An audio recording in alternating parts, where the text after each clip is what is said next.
ঘুষ লেনদেনের ঘটনায় ভিডিও ভাইরালের পর ফেনীর পরশুরাম মডেল থানার এসআই আবু সৈয়দকে প্রত্যাহার করা হয়েছে। বুধবার সন্ধ্যায় সামাজিক যোগাযোগ মাধ্যমে নারী নির্যাতন মামলার আসামির সঙ্গে ঘুষ লেনদেনের ভিডিও ভাইরাল হয়।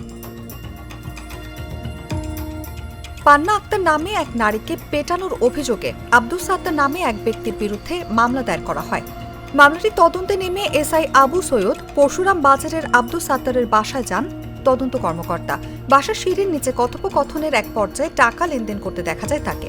ঘটনাস্থলের সিসিটিভিতে তার রেকর্ড হয়। ঘটনার 10 দিন পর বুধবার সামাজিক যোগাযোগ মাধ্যমে ভিডিওটি ভাইরাল হয়। ভিডিওতে দেখা যায় আসামি আব্দুস সাত্তার তদন্তকারী কর্মকর্তা আবু সৈয়দকে টাকা দেওয়ার চেষ্টা করছেন। অভিযুক্ত পুলিশের এসআই আবু সৈয়দ বলেন, আসামি সাত্তার তাকে টাকা দেওয়ার চেষ্টা করলে তিনি টাকা নিতে অস্বীকৃতি জানান।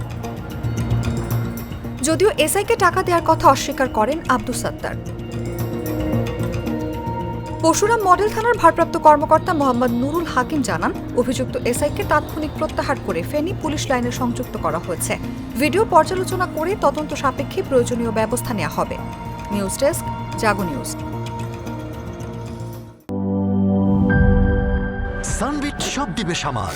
সানবিট ম্যাজিক প্রেস ডিশওয়াশিং এর মাথা ঘোরানো সলিউশন।